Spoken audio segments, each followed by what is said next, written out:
میر معاویہ رضی اللہ تعالیٰ عنہ جب حضرت علی رضی اللہ تعالیٰ عنہ پر سب و شتم کرواتے تھے تو کہتے تھے علی پر لعنت، اس سے محبت کرنے والے پر لعنت۔ حدیث خیبر کے مطابق جب جھنڈا دینے کی باری آئی تو نبی علیہ السلام نے فرمایا کل اس کے ہاتھ میں جھنڈا دیا جائے گا جس سے اللہ اور اس کا رسول محبت کرتے ہیں۔ تو یہ لعنت دور تک جاتی ہے، اس بارے میں وضاحت کرتے ہیں، آپ نے خود ہی وضاحت کر دی، مجھے کیا ضرورت ہے کرنے کی۔ یہ سیم وضاحت کی تھی ام سلمہ، ہماری ماں نے، ام المؤمنین، واقعہ کربلا کے بعد فوت ہوئی ہیں ام سلمہ۔ سب سے آخر میں جو ہماری ماں فوت ہوئی ہیں ام سلمہ ہے، حضور کی بیوی، 63 ہجری میں، 61 ہجری میں واقعہ کربلا، یعنی رسول اللہ کے بعد یہ کم از کم 52 سال تک زندہ رہی ہیں۔ تو مسند ابی یعلا کے اندر یہ حدیث موجود ہے صحیح سند کے ساتھ۔ مشکات میں بھی آپ کو تیسری جلد میں حضرت علی کے فضائل کے چیپٹر میں ایک حدیث ہے مسند احمد کی کہ جس نے علی کو گالی دی اس نے مجھے گالی دی۔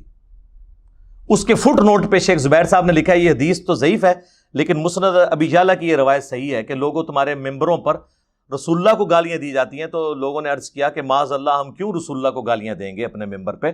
تو انہوں نے کہا کہ تم یہ نہیں کہتے کہ علی اور اس سے محبت کرنے والوں پہ تم سب نہیں کرواتے ہو؟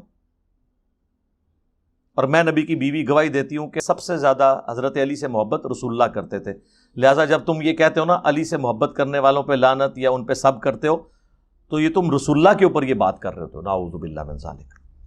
تو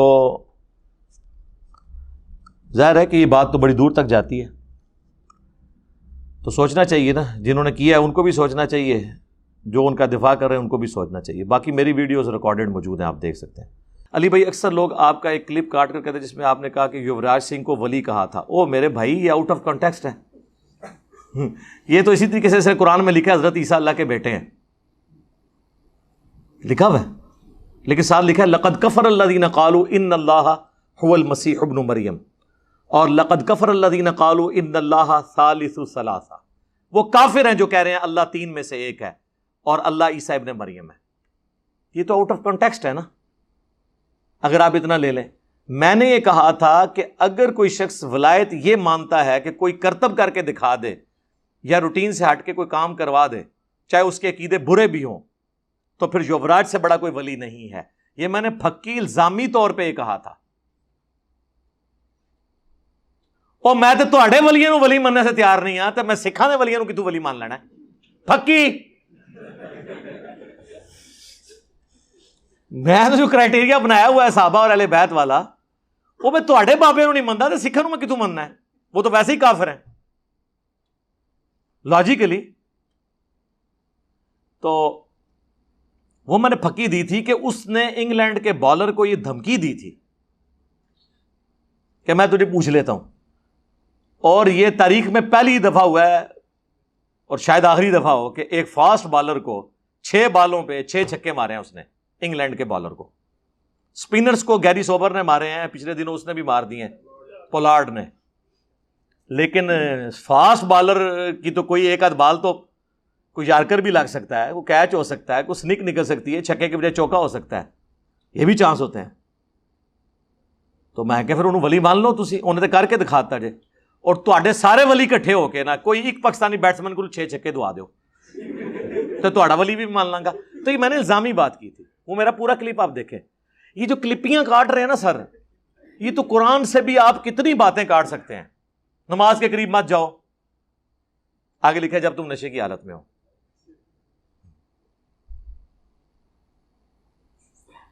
ایک بدری صحابی کو حضرت عمر نے کہا، صحیح بخاری مسلم دونوں میں ہے، یا رسول اللہ اجازت دے اس منافق کا گلا کاٹ دوں۔ یار حضرت عمر ایک بدری صحابی کو کہہ رہے ہیں منافق اور قتل کی دھمکی دے رہے ہیں، توبہ توبہ توبہ توبہ۔ لیکن یہ میں نے کلپ کاٹا ہے حضرت عمر کا، پوری بات یہ ہے کہ اس نے رسول اللہ کی مخبری کر دی تھی اور کفار مکہ کو کہہ دیا تھا کہ حضور ان قریب تم پہ چڑھائی کرنے والے ہیں، اور یہ جو میں نے حضور کا سیکرٹ لیک کیا ہے اس کے عوض تم میرے اہل و عیال اور میرا مال جو مکے میں ہے اس کی سیفٹی کی ضمانت دو، کیونکہ میں نے حضور کا راز تمہیں لیک کر دیا ہے۔ اب نبی کے راز کو لیک کرنا، رسول اللہ کے ساتھ غداری کرنا منافقت ہی ہے نا، اور کیا ہے؟ عملاً تو نفاق ہے نا، عقیدے میں نہ ہو تو، لیکن کمزوری ایمان کا شکار ہو کے اس نے کیا۔ حضور علیہ السلام کو اللہ تعالیٰ نے وحی کے ذریعے بتا دیا. آپ نے مولا علی کو اور ایک اور صحابی کو بھیجا کہ فلاں جگہ ایک عورت ہے جس کے پاس وہ خط ہے، وہ خط مشرکین عرب کے پاس نہیں پہنچنا چاہیے. حضرت علی جو ہے وہ باقی ساتھیوں کو لے کے ایک جگہ پہنچے، اس عورت تک پہنچ گئے، اس عورت کی تلاشی لی، وہ خط نہیں ملا. اس عورت نے کہا میرے پاس کوئی خط نہیں ایسا. حضرت علی نے کہا کہ جس شخص نے مجھے بھیجا ہے نہ وہ جھوٹا ہے، اور جس نے اسے خبر دی ہے نہ وہ جھوٹا ہے، یعنی اللہ اور اس کا رسول عز وجل و صلی اللہ علیہ وآلہ وسلم. اگر مجبوراً تیرے کپڑے بھی اتروانے پڑے تو میں وہ خط ریٹریو کروں گا. پھر اس نے اپنا جوڑا کھولا بالوں کا، اس میں سے وہ خط نکال کے دیا. اب وہ خط جس نے حضور کی بارگاہ میں پیش ہوا تو ریاکشن آپ سمجھ نہیں سکتے تھے. حضرت عمر یہ نہ کرتے تو کیا کرتے؟ ابن ابی بلتا وہاں پہ بیٹھے ہوئے ہیں. حضرت عمر کہتے ہیں یا رسول اللہ اجازت دے میں اس منافق کا گلا کاٹ دوں جس نے آپ کے ساتھ غداری کی ہے. آپ نے فرمایا عمر چھوڑ دو، بدری صاحب کی اگلی پچھلی غلطیاں اللہ نے معاف کر دی. یعنی حضور نے ان کے اس عمل کو کمزوری ایمان سے تشبیہ دی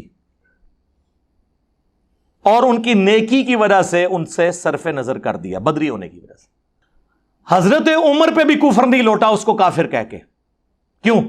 حضرت عمر جینولی سمجھتے تھے کہ یہ کفر ہی ہے نبی کے ساتھ غداری کرنا. اس ایک حدیث سے کتنے مسئلے محدثین نے نکالے ہیں کہ اگر کسی کی تعویل کی غلطی کی وجہ سے کسی کو کافر کہہ دیتا ہے تو اس کی طرف کفر نہیں لوٹتا. پھر یہ کہتے ہیں نا فلاں فلاں کو کافر کہتا ہے تو آپ اسے کافر کیوں نہیں کہتے؟ کافر اسی وقت ہوگا جب کلمہ پڑھاتے وقت جو آپ نے منوایا تھا اس کا انکار کرے. اللہ، رسول، آخرت، ختم نبوت، قرآن، بس. باقی کسی کے انکار کرنے سے آپ کفر کا فتویٰ نہیں لگائیں گے. اس کی تعویل کی غلطی ہو سکتی ہے، اس کو جو بات پہنچی اس میں وہ یہ سمجھتا ہے. ہاں، اللہ رسول کا کوئی انکار کر دے گا، آخرت کا، قرآن کا، پھر ہم اس کا کوئی لحاظ نہیں کریں گے، اس میں تو تعویل کی غلطی کی گنجائش ہی نہیں ہے. تو یہ ایک ٹیکنیکل بحث ہے باقاعدہ. لیکن حضرت عمر کو حضور نے نہیں کہا کہ توبہ کر، رجوع کر، تو نے ایک بدری کو کافر کہہ دیا، کفر تیری طرف لوٹ آیا. کیونکہ بخاری مسلم میں حدیث ہے جب کوئی کسی کو کافر کہتا ہے تو دونوں میں سے ایک ہو جاتا ہے. حضور نے کسی سے کوئی توبہ نہیں کرائی. آپ کو پتا تھا وہ اپنی جگہ درست کہہ رہا ہے اور نبی علیہ السلام نے صرف نظر کیا. اچھا، اس میں ایک یہ تو پھکی ہوگی ناسبیوں کے لیے. اب رافضیوں کے بھی لیے بھی اس میں پھکی ہے. بعض لوگ جو کہتے ہیں نا کہ وہ مسلم میں حدیث ہے علی سے محبت نہیں رکھے گا مگر مومن، علی سے بغض نہیں رکھے گا مگر منافق. لہٰذا جنہوں نے ممبر رسول پہ حضرت علی پہ لعنت اور سب و شتم کروایا تو ان کو منافق کیوں نہیں آپ کہتے؟ سر اسی لیے نہیں کہتے کہ حضور نے ابن ابی بلتا کو منافق نہیں کہا. ان کے اس عمل کو کمزوری ایمان سمجھا، رسول اللہ کے ساتھ ٹکر نہیں سمجھا، دنیا کی محبت سمجھا. اور یہ میں اپنی طرف سے نہیں کہہ رہا، سورہ ممتحنہ میں پھر آیات نازل ہوئی ہیں اس کانٹیکسٹ میں. اللہ تعالیٰ کی اتنی سخت گفتگو ہے اس کے اندر ابن ابی بلتا کے بارے میں کہ تمہارا ایمان اس وقت تک نہیں ہے جب تک کہ تم لوگ، چاہے تمہارے رشتہ دار قریبی جتنے بھی لوگ ہو جائیں، اللہ اور اس کے رسول سے بڑھ کے جب تک ان کے بارے میں کوئی نرم رویہ رکھتے ہو تو تمہارا نہیں. اس میں بڑے سخت الفاظ ہیں اور بخاری مسلم کی احادیث موجود ہیں. تو اس سے یہ پتہ چلا کوئی شخص برا عمل دنیا کی محبت میں ڈوب کے نفس سے مغلوب ہو کے بھی کر سکتا ہے. ضروری نہیں ہوتا کہ آپ اسے منافق کہیں. لہذا حضرت علی کے دشمنوں کا منافق ہونا ضروری نہیں ہے، دنیا کی محبت کا بھی شکار ہو سکتے ہیں. جو بخاری مسلم میں حدیث ہے، آپ نے اپنا جو وفات سے 1 مہینہ پہلے شہدائے احد کے قبرستان میں خطبہ دیا تھا اور عقبہ ابن عامر کہتے ہیں میں نے آخری دفعہ حضور کو ممبر پہ اسی دن دیکھا تھا، اس کے بعد حضور فوت ہو گئے. تو اس میں آپ نے کیا فرمایا تھا؟ آپ نے فرمایا کہ ان قریب میں اپنے رب کے پاس جانے والا ہوں، میں تمہارا پیش رو ہوں گا. دیکھنا میرے بعد کافر نہ ہو جانا کہ ایک دوسرے کی گردنیں کاٹنے لگو. مجھے یہ خطرہ نہیں کہ تم میرے بعد دوبارہ شرک کرنے لگو. صحابہ کے بارے میں حضور کو یہ کانفیڈنس تھا کہ اب شرک کم از کم یہ نہیں کریں گے. البتہ مجھے ڈر ہے کہ تم دنیا کی محبت میں پڑ جاؤ گے، ایک دوسرے کو قتل کرو گے اور تباہ و برباد ہو جاؤ گے جس طرح اگلے لوگ تباہ و برباد ہو گئے. اس کی نمائندہ مثال وہی لوگ ہیں جنہوں نے بعد میں دنیا کی محبت یا حکومت کے حصول کی خاطر یہ سب کچھ کیا. میں اشارتاً گفتگو کر رہا ہوں، آپ کو بات سمجھ آ جائے گی. ابن تیمیہ نے کہا کرامات کی تصدیق اہل سنت کے اصول میں سے ہے. صحیح کرامات کون سی ہیں؟ میری ویڈیو میں دیکھ لیں، صحیح کرامت آپ کو سنا دیتے ہیں. کئی کرامتیں میں نے سنائی ہیں صحیح کرامتیں. کرامت یہ ہے کہ کوئی شخص دعا کرے اور اللہ تعالیٰ اس کی دعا قبول کر لے. باقی کو کر کے نہیں دکھا سکتا. اور اس کے لیے تختہ بلقیس کا واقعہ بیان کرنا ہے، ایک ہی واقعہ موڑ چوڑ کے. اس میں بھی حضرت سلیمان نے کہا ہادہ من فضل ربی، وہ پتہ نہیں کوئی فرشتہ تھا یا وقت کے پیغمبر کے ساتھ کوئی اور پیغمبر اٹیچ تھا. باقی رہ گئی یا ساریۃ الجبل، وہ بھی روایت ضعیف ہے حضرت عمر سے متعلق. صحیح بخاری میں حضرت عمر کہتے ہیں جب تک رسول اللہ میں موجود تھے ہم سے کوئی غلط بیانی کرتا تھا اللہ وحی کے ذریعے میں بتا دیتا تھا، حضور کی وفات کے بعد ہم ظاہری کلمات کے اوپر فیصلہ کریں گے، ہمیں نہیں پتہ لوگوں کے دلوں میں کیا ہے. تو حضرت عمر نے تو نہیں کہا مجھے کوئی کشف الہام ہو جاتا ہے. ٹھیک ہے، تو کرامت وہ ہے کسی کی دعا قبول ہو جائے. کئی کرامتیں ہیں. دلائل النبوہ امام بیہقی کی کتاب میں موجود ہے کہ انس بن مالک ایک قحط کے دوران وہ اپنی زمین میں آ کے کھڑے ہوئے اور انہوں نے دعا کی اللہ تیرے جو منکرین ہیں وہ بھی قحط سالی سے گزر رہے ہیں، تیرے ماننے والے بھی، تو میری زمین پہ تو کم از کم بارش برسا دے. اسی ٹائم بارش شروع ہوئی، ان کی زمین کے اوپر ہوئی صرف. تو یہ ہو سکتا ہے دعا کی قبولیت. المستدرک للحاکم میں موجود ہے بنو امیہ کے دور میں مدینہ شریف کے ایک بازار میں ایک شخص مجمع اکٹھا کر کے حضرت علی کو گالیاں نکال رہا ہوتا ہے. سعد ابن ابی وقاص وہاں سے گزرتے ہیں تو آپ اس مجمع کو دیکھ کے رک جاتے ہیں اور آپ کہتے ہیں یہ کیا ہو رہا ہے؟ تو وہ کہتے ہیں کہ ایک شخص ہے جو تقریر کر رہا ہے، وہ کوئی لال رومال علیہ ہوئے گا اس زمانے کا. تو انہوں نے کہا یہ کیا کہہ رہا ہے؟ ان کا حضرت علی کو برا بلا کہہ رہا ہے. تو سعد ابن ابی وقاص جو ہے وہ مجمع چیرتے ہوئے آگے آ جاتے ہیں، کیونکہ سعد ابن ابی وقاص حضور کے رشتے میں ماموں بھی ہیں، عشرہ مبشرہ میں سے ہیں، سب سے آخری صحابی ہیں غزوہ بدر میں شریک ہونے والے. تو 56 ہجری میں حضرت معاویہ کے دور میں فوت ہوئے ہیں. تو اگر وہ حضرت معاویہ کے دور میں فوت ہوئے ہیں تو آپ سمجھ لیں کہ وہ دور کون سا ہوگا؟ یزید کا نہیں ہوگا، کیونکہ یہ 56 ہجری میں فوت ہوئے ہیں، حضرت معاویہ 60 ہجری میں فوت ہوئے ہیں. تو وہ مجمع چیرتے ہوئے آگے جاتے ہیں. یہ میں نے کربلا ریسرچ پیپر میں بھی حاکم کی حدیث ڈالی ہے، امام زابی نے بھی اسے صحیح کہا، امام حاکم نے بھی صحیح کہا. اور وہ کہتے ہیں کہ اے گھوڑ سوار تو کس بنا پر علی ابن ابی طالب کے اوپر یہ بکواسات کر رہا ہے؟ کیا علی ابن ابی طالب وہ پہلا شخص نہیں ہے جو رسول اللہ پر ایمان لے کر آیا؟ کیا علی ابن ابی طالب وہ خوش نصیب نہیں ہے جسے اپنی سب سے لاڈلی بیٹی دی فاطمہ؟ کیا علی ابن ابی طالب حضور کے ساتھ جنگوں میں سب سے آگے نہیں ہوتا تھا؟ کیا علی ابن ابی طالب حضور کا جھنڈا پکڑ کے آگے نہیں چلتا تھا؟ انہوں نے کئی فضائل حضرت علی کے گنوائے، وہ آپ ذرا پڑھیں، رکت انگیز ہیں.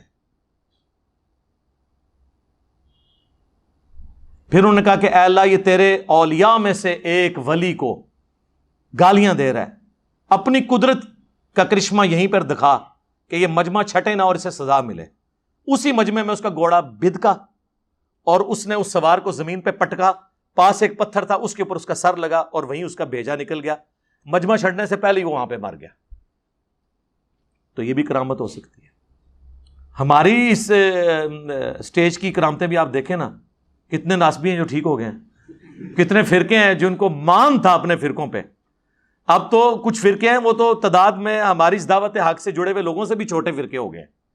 اللہم انی اسألک بانک انت اللہ لا الہ الا انت الاحد الصمد الذی لم یلد ولم یولد ولم یکن لہ کفوا احد وَإِلَٰهُكُمْ إِلَٰهٌ وَاحِدٌ لَا إِلَٰهَ إِلَّا هُوَ الرَّحْمَٰنُ الرَّحِيمُ الف لام میم اللہ لا الہ الا هو الحی القیوم اللہم صلی علی محمد وعلی آل محمد اللہم ربنا آتنا فی الدنیا حسنہ وفی الآخرة حسنة وقنا عذاب النار اللہم اغفر لحینا ومیتنا وشاہدنا وغائبنا وصغیرنا وکبیرنا وذکرنا وانثانا اللہم من احییتہ منا فاحیہ علی الاسلام ومن توفیتہ منا فتوفہ علی الایمان.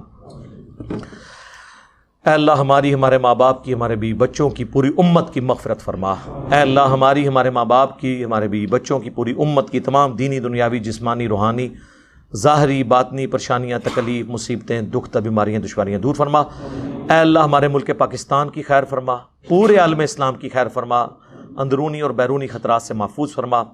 دنیا میں جہاں کہیں بھی مسلمان کافروں کے خلاف برسر پیکار ہیں، افغانستان میں، چائنا میں، فلسطین کے اندر، عراق کے اندر، غیب سے ان کی عزت جان مال آبرو کی حفاظت فرما. اے اللہ جن جن بھلائیوں کا سوال تیرے محبوب علیہ السلام نے تجھ سے کیا، ہمارے حق میں، ہمارے ماں باپ کے حق میں، ہمارے بیوی بچوں کے حق میں، پوری امت کے حق میں قبول و منظور فرما، اور جن جن چیزوں کے شر سے تیرے محبوب علیہ السلام نے تیری پناہ طلب کی، ہمیں، ہمارے ماں باپ کو، ہمارے بیوی بچوں کو، ہمارے گھر والوں کو، پوری امت کو ان چیزوں کے شر سے اپنی پناہ عطا فرما۔ حاضرین کے دلوں میں جو جو نیک اور جائز دعائیں ہیں اپنی بارگاہ میں قبول و منظور فرما۔ جن لوگوں نے بھی دعاؤں کے لیے کہا، اے اللہ ان کی نیک دلی جائز خواہشات کو پورا فرما۔ اے اللہ جو کچھ مانگا وہ بھی عطا کر دے، جو نہ مانگ سکے ہمارے حق میں بہتر ہے تو ہمیں بن مانگے ہی عطا فرما دے۔ سبحان ربک رب العزت عما یصفون وسلام علی المرسلین والحمد للہ رب العالمین، وصلی اللہ علی النبی الکریم وعلی آلہ وصحبہ اجمعین برحمتک یا ارحم الراحمین۔